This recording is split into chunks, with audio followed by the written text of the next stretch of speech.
Pun ini kalau terangkan mulai napa. Wala taj'al yadaka ngantos wa ahsanu ta'wila. Ayat-ayat ini mengke tentang ini tentang etika ya. Terus mangke ayat ini ditutup kalian zalika mimma auha ilaika rabbuka minal hikmah. Ya. Zalika mimma auha ilaika rabbuka minal hikmah. Bahwa aturan-aturan main ya, aturan hidup ya, atau etika hidup itu nanti didaftar oleh Tuhan, didaftar oleh Allah, diinventarisir cara sakniki. Kemudian nanti ditutup zalika mimma auha ilaika rabbuka minal hikmah. Itu bagian-bagian dari aturan yang sudah diputuskan Tuhan, sudah digariskan Tuhan untuk supaya kehidupan ini penuh hikmah, penuh berkah, penuh hikmah. Termasuk kehidupan itu akan penuh hikmah jika aturan hidup itu wong gak lomo nemen ya ora medhit nemen. Ya, Allah ngekek kitab wala taj'al yadaka makhtan ila onokika, bahwa manusia itu tidak boleh terlalu pelit, tapi juga sebaliknya tidak boleh terlalu boros. Terlalu pelit maluman, mesti dihujat sana sini, dicemooh, dihujat. Lalu lo mau bangkrut, jadi maksuran mesti apa? Bangkrut. Dan ini saya perlu aturakan apa arti infak gitu. Infak itu benten mbek sedekah gitu. Infak itu satu perlakuan di mana seseorang itu yang penting tidak nyimpan aset berlebihan. Misalnya kalau ada uang 1 juta atau 1 miliar atau berapa saja.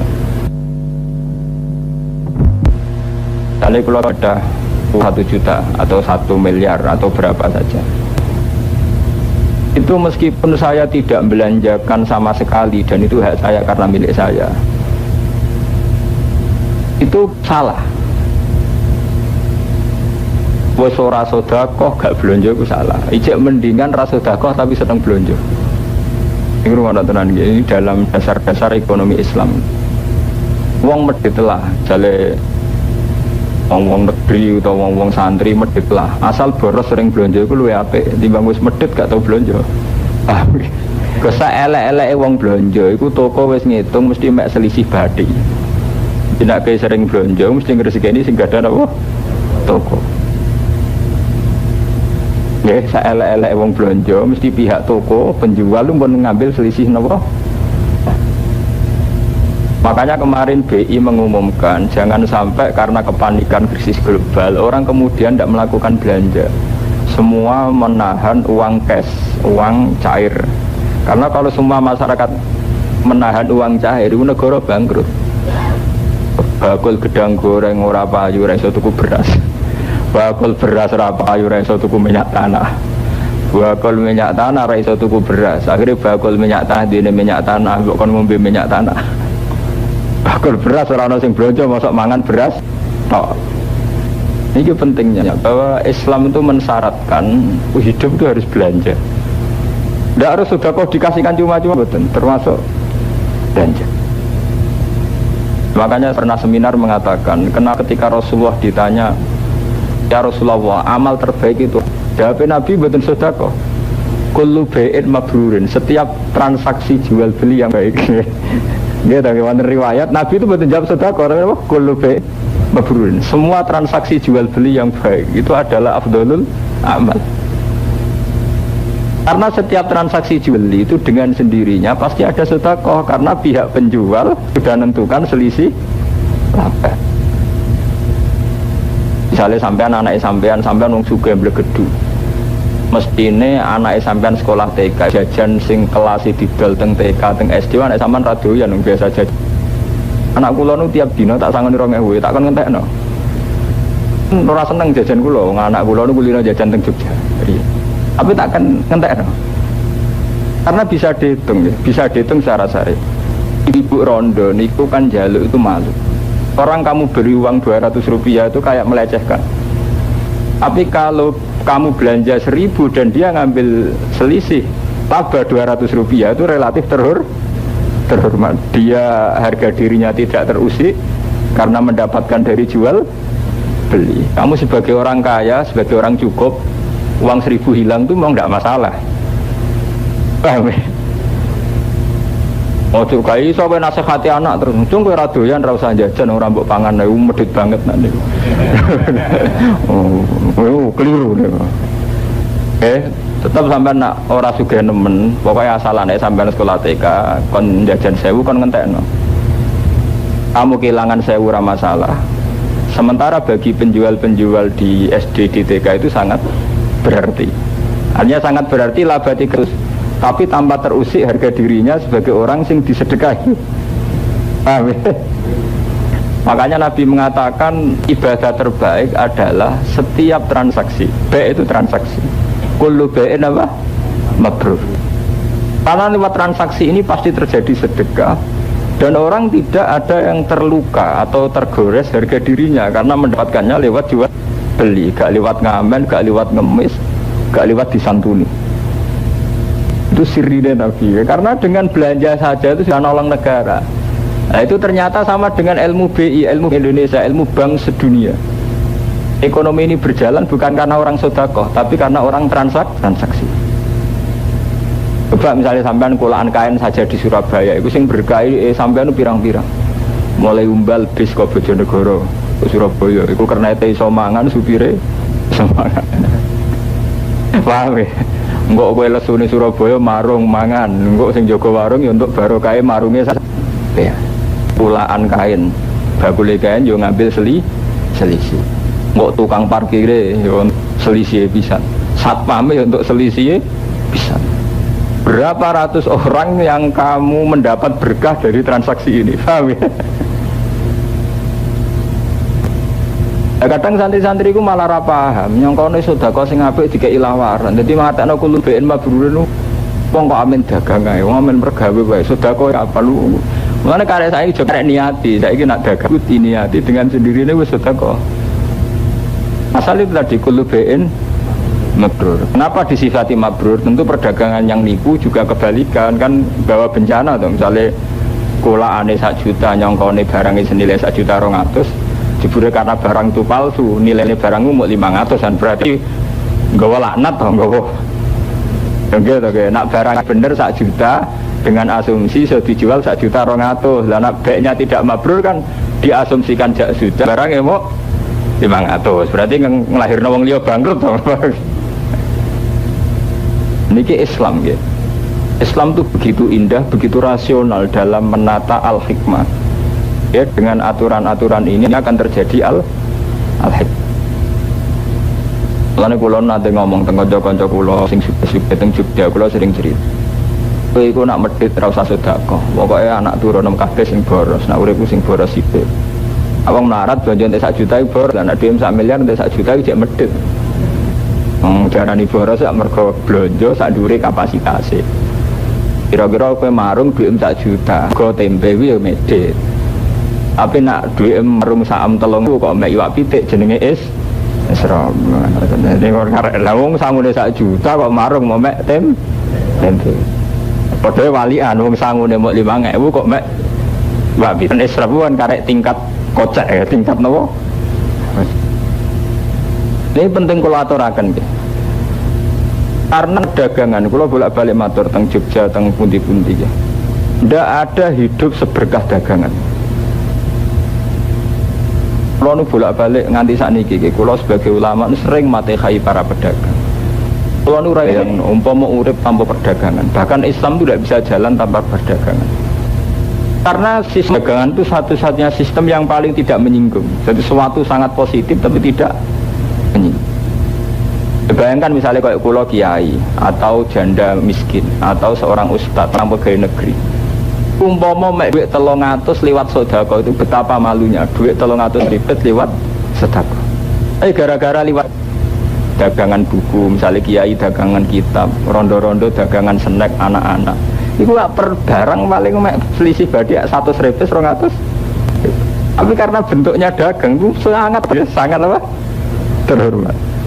Pihak pembeli ya tidak merasa sok berjasa, pihak penerima ya tidak merasa terhina. Padahal mek duit mau 300 rupiah, 200 rupiah. Jadi ke salam template iki 200 rupiah. Nara darane ngenyek. Padahal kiai itu juga yang saat di koperasi juga mungkin ngambil selisih laba hanya sekitar 100 rupiah, 2 rupiah. Ibu-ibu yang di toko-toko SD atau di sekolah-sekolah itu juga per snack paling ngambil apa 50 rupiah atau 100 rupiah. Tapi karena transaksinya bentuknya dagang, itu sama-sama sing tuku ya ora merasa berjasa. Yang menerima juga tidak merasa dileceh. Itu kenapa Nabi ketika ditanya ayul Islam khairun ya Rasulullah, qol kullu bai'in mabrur, ayul amal afdalu, kullu bai'in mabrur. Memang mendapatkan begini lewat perenungan panjang, perenungan sosial. Saya sebagai perantau ya, nanti merantau lami itu memang paham hadis kayak ini itu tidak zaman kita di pondok. Setelah proses perenungan apa panjang, lewat proses-proses sosial, karena kita lewat proses sosial ngerti. Misalnya ada ibu-ibu miskin yang punya harga diri yang kuat, itu kalau diberi tidak mudah untuk terima kasih. Karena kadang kita hanya kuat mampu memberi 1.000. Sodakoh ngerasa dosa, ditunggu melarat rasodakoh. Sodakoh 1.000, khawatir kono tersinggung.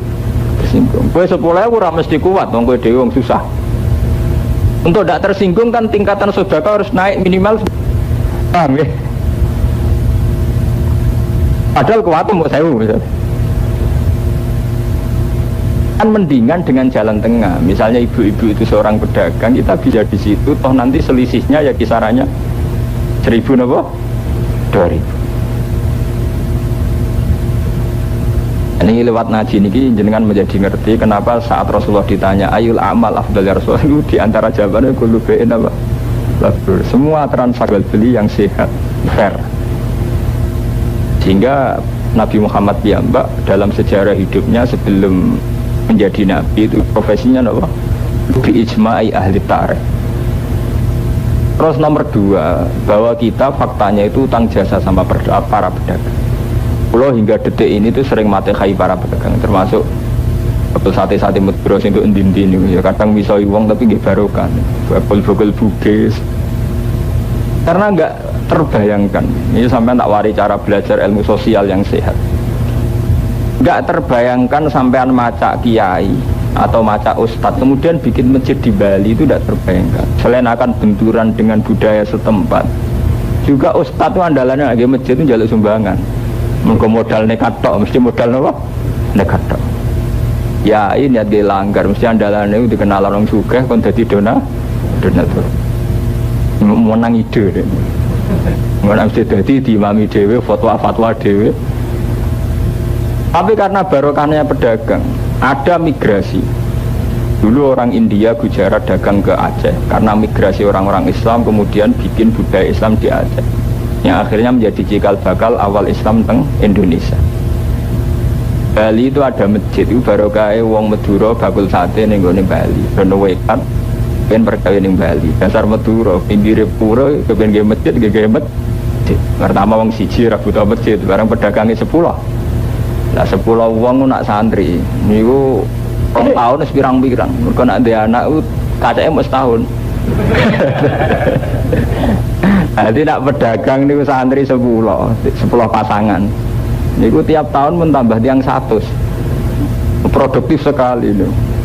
Lah niku sing anake, ngurung nak wis sukses ponakane diangkut, kancane diangkut, misanane diangkut. Ngerti-ngerti jadi komunitas Islam teng Bali. Teng budi-budi yang daerah non Islam niku pertama yang bawa Islam mesti pedagang. Karena pedagang nggak mungkin dicurigai misionaris. Kowe nak ujug-ujug keturunan rono, wah ini bawa misi. Ini kowe enak, makanya kalau cerita, kita tidak mungkin dengan keulamaan kita nyebarkan Islam, malah tidak mungkin.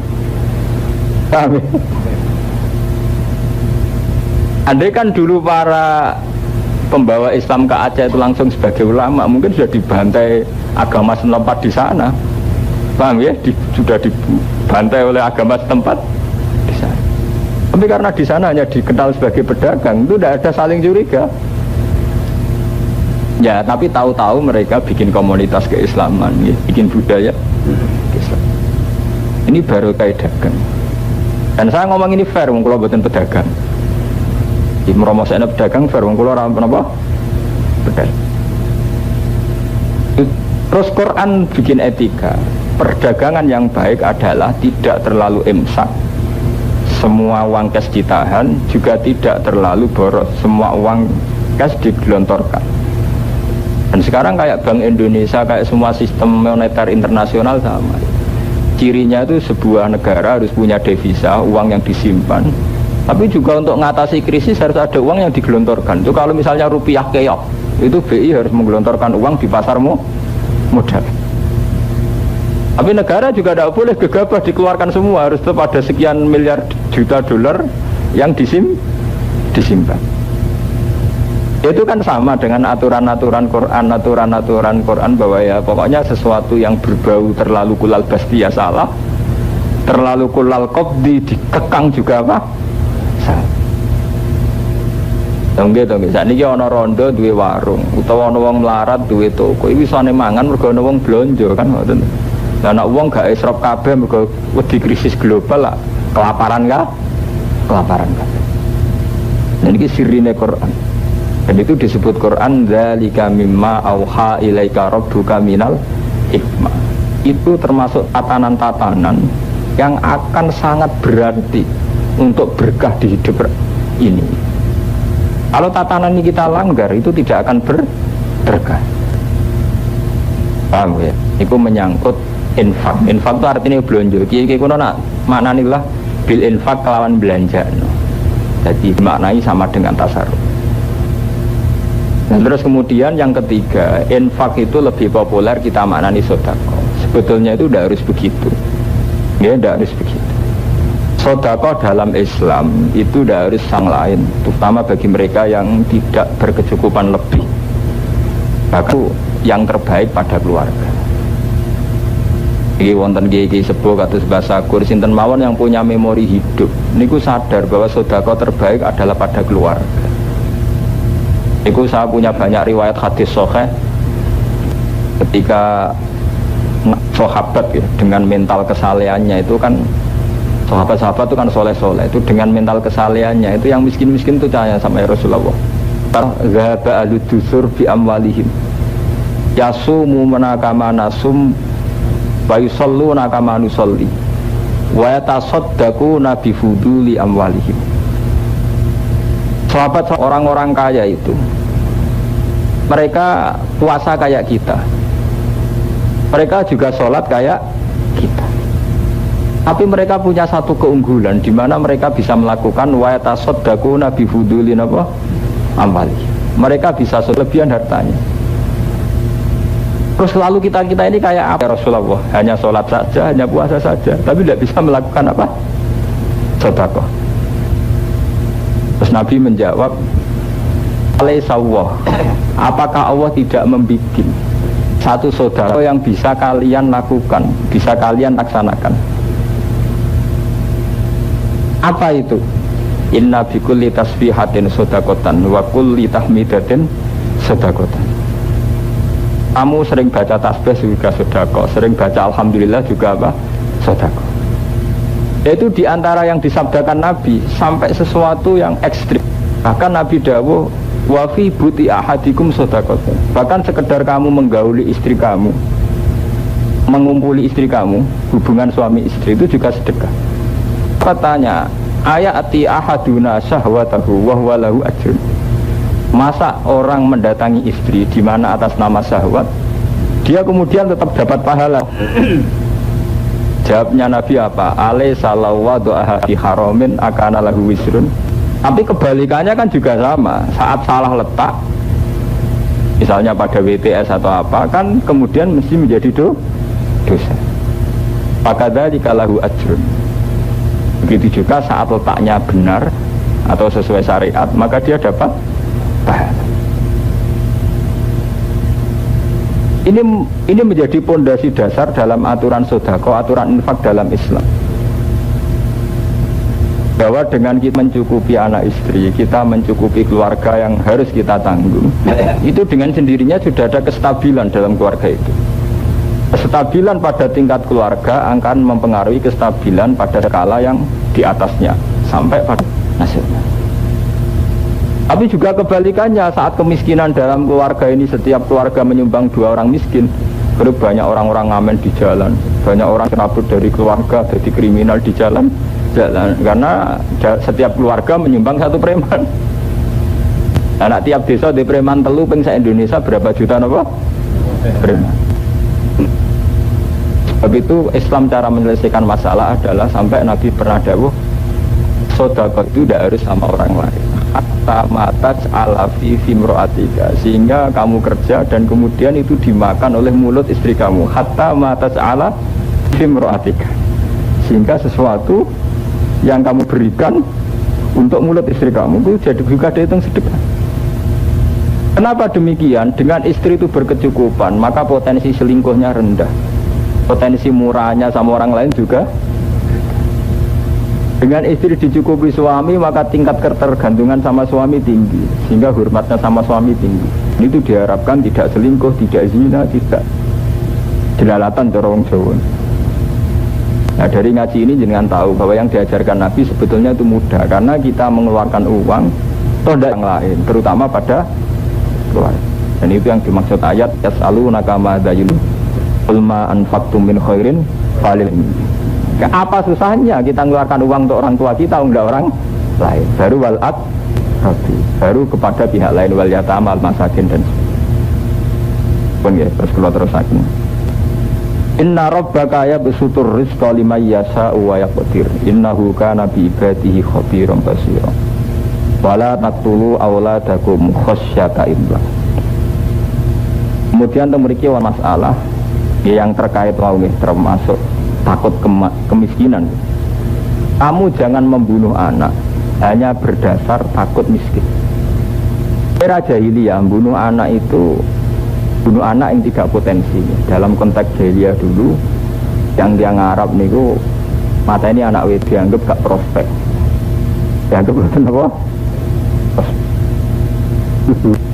Sekarang itu tidak membunuh fisik, mungkin secara fisik tidak dibunuh.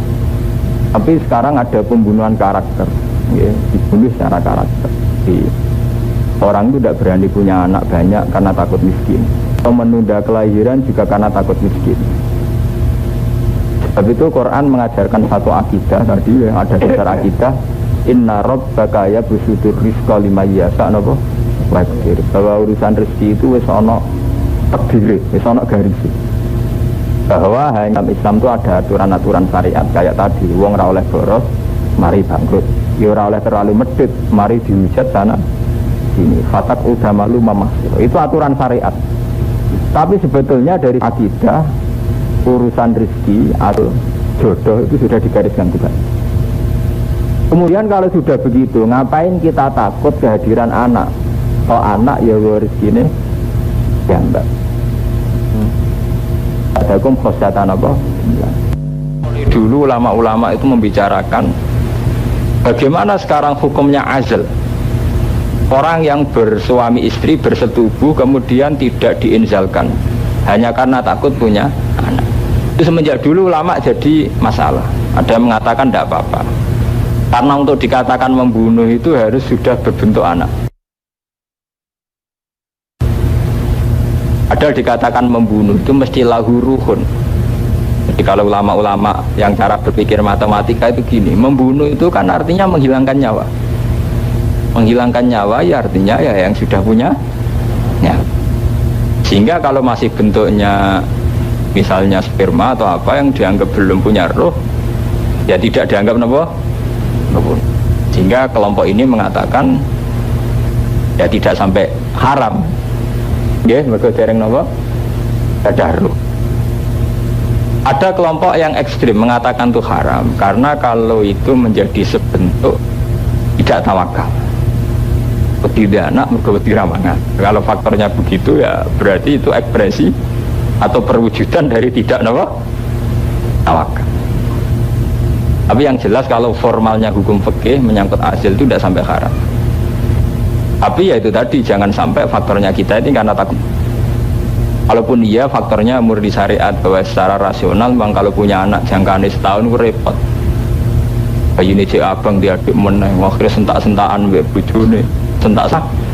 Anak loro rewel kabeh. Wong kacake setahun mesti rewel kabeh, wong cek cilik kabeh, uteke lho. Sing salah mboke to. Anak loro rewel kabeh. Wong kacake setahunan mesti rewel to.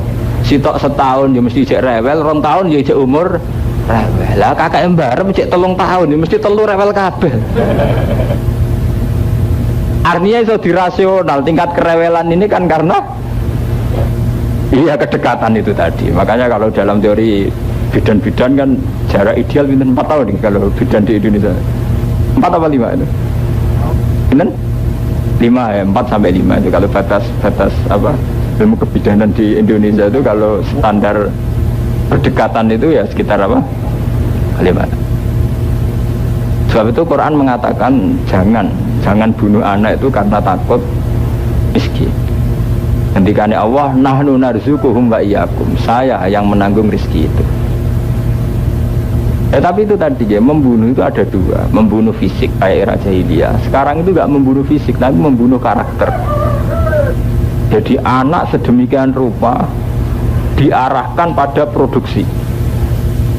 Ngeleng-eleng jenengan dawuh Nabi, kullu mauludin yuladu 'alal fitrah, fa abawahu yuhawidanihi aw yunassiranihi aw yumajjisanihi. Anak itu masih putih, kemudian terserah orang tuanya mau membentuk apa. Kita karena dilahirkan seorang santri mulai kecil kan maca Quran, dilatih membaca Quran, sholat dan sebagainya. Jajal anaknya pengamen, cek ning gendong istilahnya ngemis.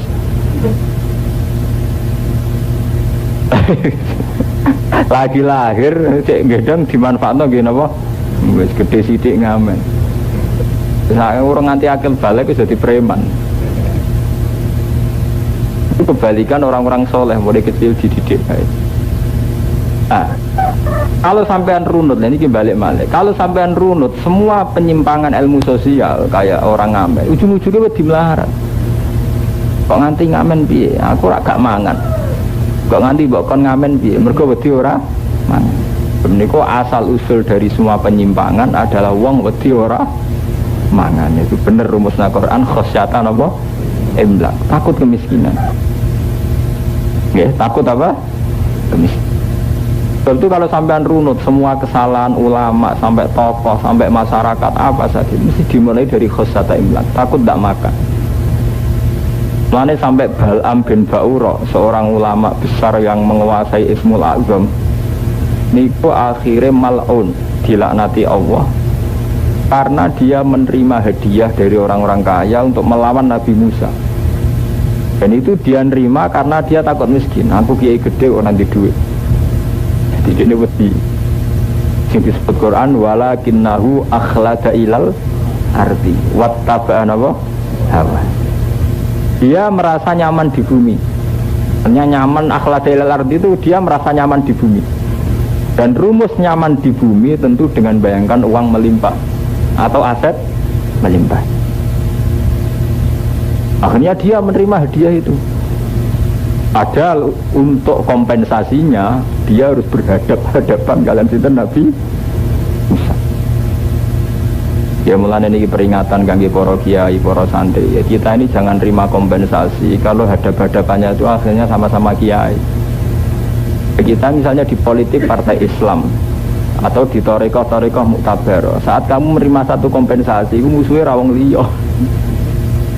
Bal'am kudu musuhi Nabi Musa, partai Islam kudu musuhi partai Islam, ora partai Islam hujat partai nasionalis. Itu cara kula, kompensasinya terlalu berat untuk kita lakukan karena kita mendapat kompensasi arwahnya harus berhadapan sama kelompok sendiri, kelompok itu harus hati-hati. Memang nggak sejelek, nggak se-ekstrim kasus Bal'am, tapi itu mirip sama-sama kita ini takut akhlada apa ilal arti. Takut kita cara berpikir secara orang kapitalistik bahwa tidak bisa hidup bayangkan tanpa uang. Kemudian akhirnya dalam hidup hanya wattaba'an apa? Ya. Padahal dalam etika hidup menyangkut uang itu gampang. Cara Nabi ngendikan nak marai ilmu tasawuf wa hal laka illa ma akalta fa'afnaita wa albasta fa'afnaita.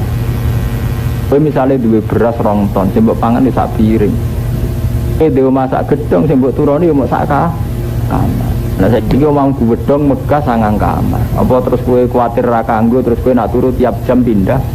Ben kamar 9 kanggo ka? Engko turu yo mok sak kamar. Sing 8 kamar ya ngang. Apa kena di beras 1 ton terus mbok pangan kabeh mergo kuwatir kepangan wong liya. Engko sing mbok pangan ya namung sapi.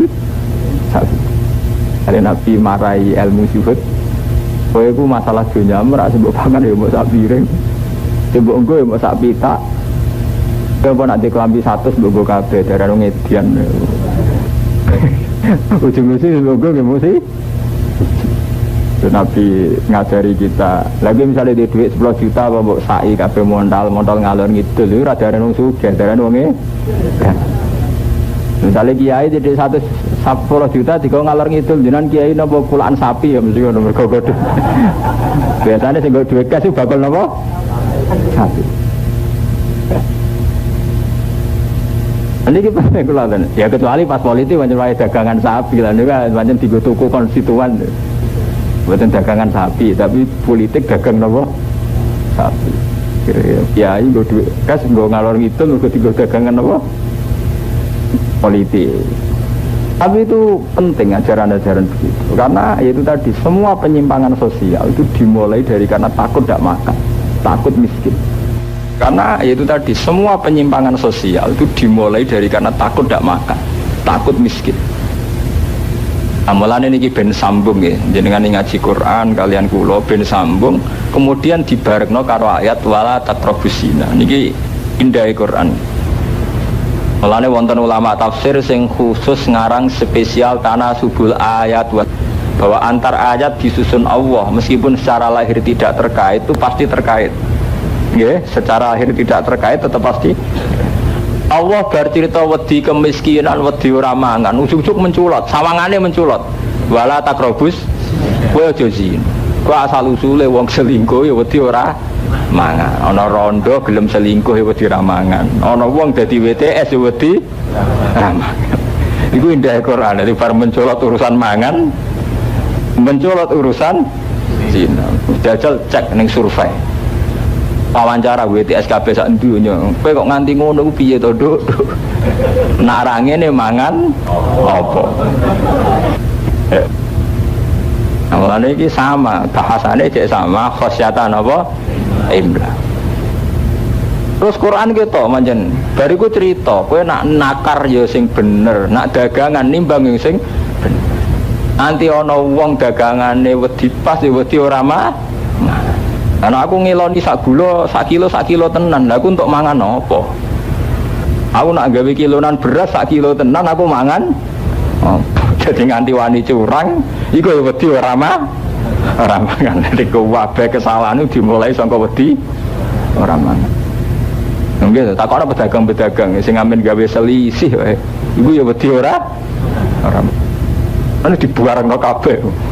Wong selingkuh, zina, lonte ya wedi ramangan. Wong curang dalam dagangan ya wedi ramangan. Mbok terus nomor ke wong nganti mafianan politik mboyo wedi ramangan padha. Sing mafianan lho nggih, bukan yang politik Islami lho. Sing nganti mafianan ujung-ujungnya wedi napa? Itu Quran. Jika banyak ulama dulu ya, seorang mufassir yang sampai ngarang spesialis tanasubul ayat apa? Waswar. Beliau bisa gandeng-gandeng ayat yang secara lahir ghairu mutanasibah, sawangane tidak serasi karena menculon. Ya kayak berbakas zina, berbakas mendem anak, bulat terus bakas nopo zina. Tapi setelah dirunut ternyata sama. Asal usul kesalahan adalah dari khosyatan nopo imla. Sama-sama takut apa? Miskin. Takut gak makan. Sebab itu sekarang urut sekarang. Begitu juga menyangkut pembunuhan. Pembunuhan juga begitu. Dan anak pembunuhan ke sapa hubungane mbek wedi melarat. Ya ujung-ujunge ngono. Wong tukaran mbek dulur, rebutan warisan. Nganti ndekne ngrebut kok mergo wedi ramah. Bareng panas mate. Penjahat nganti mateni garong, nganti mateni. Ya mergo wedi ramangan, direwangi garong. Ya mergo wedi gak mangan. Akhirnya garong terjadi pembunuhan.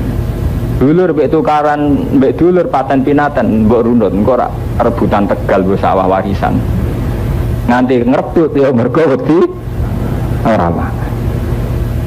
Akhirnya dosa kabeh mulai pembunuhan, perzinaan Semua kesalahan dimulai sangka wedi ora mangane yen misteri Tuhan. Wong saku mangane ngomong sak piring ngono gire-gire kok. Oh ada sak piring munjung ngono wis glegeken wis kwaon. Tapi ngono gere-gere oleh. Lan kula nu wong paling santai urusan urip. Nek mangan sak piring kok direwangi ngalor iki. Ada Nabi nak ngenyek ngoten. Kowe iku mangan aja mbok sak piring gegere kok gak karuan. Ki nganggo klambi ae muk si kita. Oke, gegere napa? Ora karu. Makanya alamat kiamat itu nak ilmu wis hilang, termasuk ilmu yang kayak ini. Kita sudah tidak punya logika waras.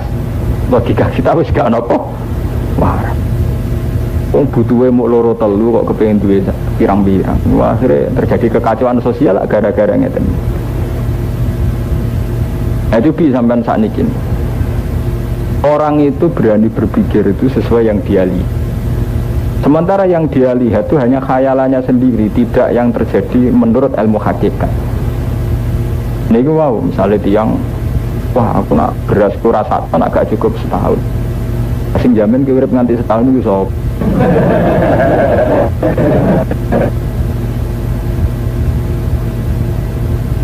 Paham ya? Wah, gambaran-gambarannya dewi, wedi-wedine dewi. Melani wedi diciptakan sendiri. Mau nak rasuke gak diregani wong. Kiai saiki nak gak di mobil gak diregani. Ayo mbok gawe-gawe dhewe. Mana ada ajaran syariat Islam dadi kiai kudu diregani wong. Itu jare kiai kok ajaran sesat. Itu kan khayal-khayalan dhewe. Kiai saiki nak rasuke ra di mobil gak diregani wong. Mana ada ajaran kiai seorang kiai harus dihormati wong. Bahkan demi kebenaran harus siap dihujat, melana ajaran kiai wala yakhafuna laumatan apa? Lah, kita harus siap dihujat saat kita demi kebenaran malah wedi dihujat. Nggo nutupi dihujat malah kepengen tuku mobil. Apa hubungan? Itu namanya orang sudah takut dengan bayangannya sendiri. Padahal kita tidak, harusnya kita sebagai ulama terlatih sekali setiap saat ketakutan kita adalah sama-sama pada hal-hal yang ditakuti Nabi. Misalnya kita takut pikir, makanya Nabi tiap sholat ngendikan Allahumma inni a'udzubika minal jubni, takut menjadi orang yang penakut. Allahumma inni a'udzubika minal jubni wal kasal wal bukhli. Kita harus takut sama sesuatu yang ditakuti Nabi, kayak pemalas itu ya Nabi a'udzubillah. Sesuatu yang ista'adza minhun Nabi tentu jelek, kayak kikir, malas. Karena semua kegaduhan umat Islam juga karena malas. Zaman saya cek kok, wong malas itu dosane gede. Kok santri-santri sing pemalas ini dosane gede. Niku sing ngeruntuhkan Indonesia ini mergo pemalas. Cina itu anggap aja jumlah itu hanya 1, sekian% dari populasi penduduk Indonesia. Gara-gara kerja keras, itu bisa ngumpul duit triliunan. Umat Islam jumlahnya meh 90%. Gara-gara malas jadi kaum buruh. Artinya akibat kemalasan ini akumulasinya diakibat ning izzatil Islam wal muslimin. Mane malas itu termasuk a'udzubillah minal jubni wal kasal. Malas itu akibatnya berat. Kalau nak cerita tentang